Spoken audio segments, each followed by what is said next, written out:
Hey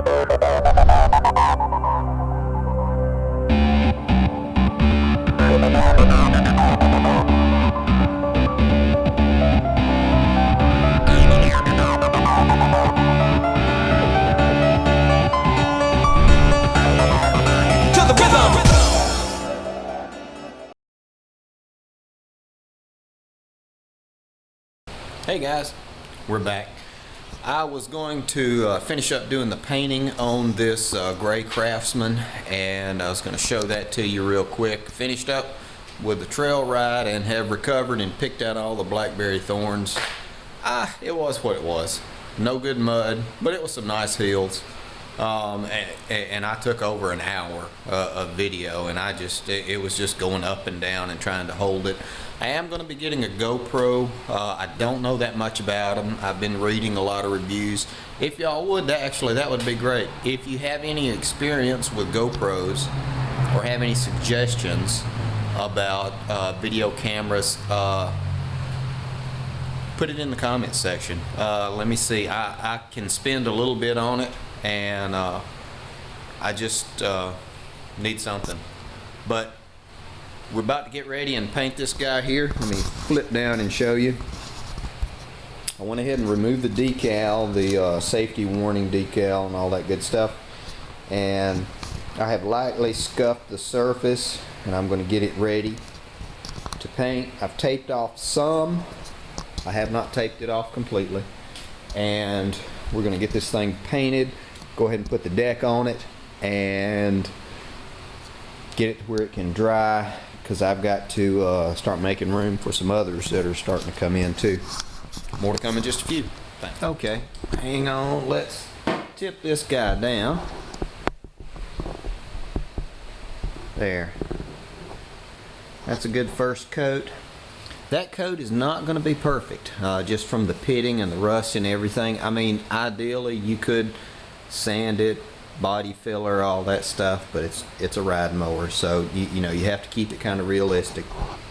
This section right here you'll see is discolored, and that's where I had applied a flat black to that area. I'd cleaned it, prepped it, and sanded it up a little bit, and applied that 2 or 3 days ago. And now I'm going to go ahead and hit it with one more coat. I've got the gas tank and the engine compartment covered up, and we're going to try not to get a lot of overspray. And I am using just Walmart gloss black, because I've got a case of it.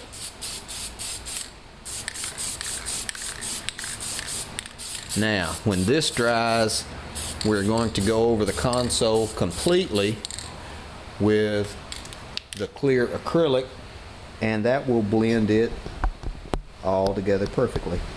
But that is actually it. And now we're going to see if we can't roll this guy out and put the cutting deck on. More to come. Okay. This is the cutting deck. Now, before you put the cutting deck under the mower, this is the piece that was locked up, and we heated it up and greased it. Forgot to paint it, so I'll have to give it a squirt of paint when I get it under there. Before you put this cutting deck under there, you make sure this lever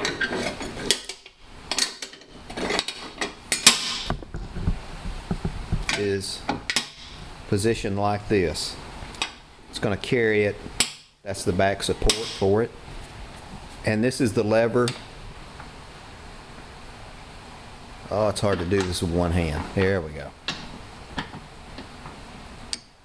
And you make sure that that is connected, because if you don't, you got to take all of it back out, slide it out, and connect it, and then put it back under there.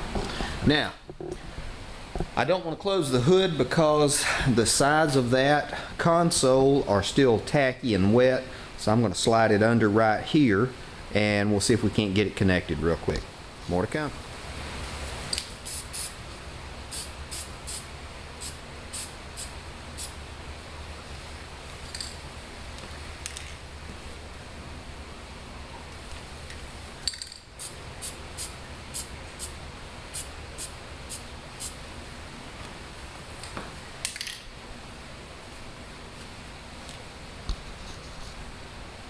Almost forgot that. We'll have to do one more coat so it will blend in nicely.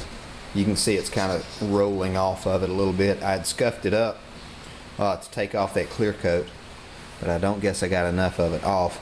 So what we'll have to do is scuff it up a little bit more, put another coat on it. That's okay though, no biggie. There we go. Now, these tabs have to slide over these little posts on both sides, and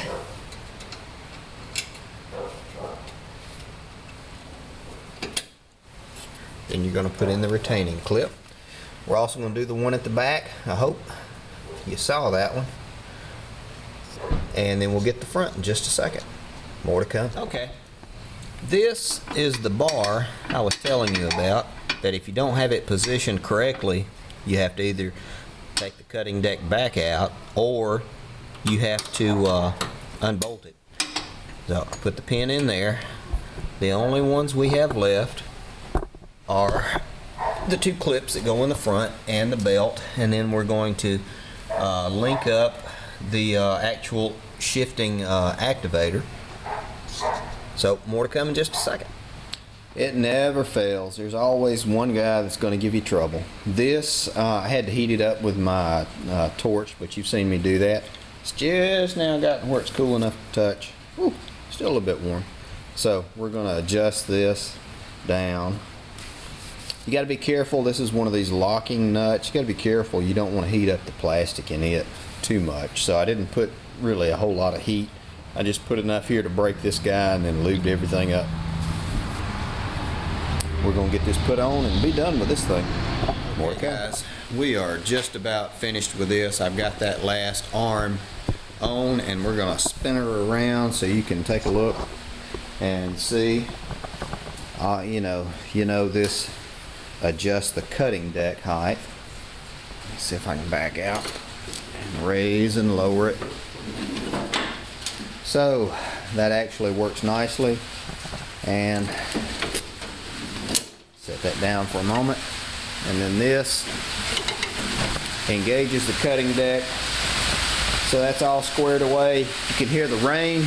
It is pouring down. I'm glad my ride was finished. This one is just about ready. I did a second coat on that, and we are just about through. Did want to mention a couple of people, Kane Murray Mower and Doug Fackler. Thanks for your kind comments, guys. I really appreciate it. If you have any recommendations as far as the GoPro camera, these are the people that had subscribed earlier.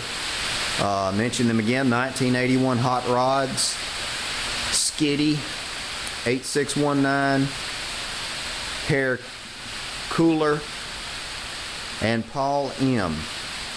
Thanks for subscribing, guys. But if you can think of a good camcorder that you can use that bounces around, that takes a lot of vibration abuse a lot, put it in the comments. I appreciate it. This guy's just about done, and I am going in the house. We're going to have dinner. Bye-bye.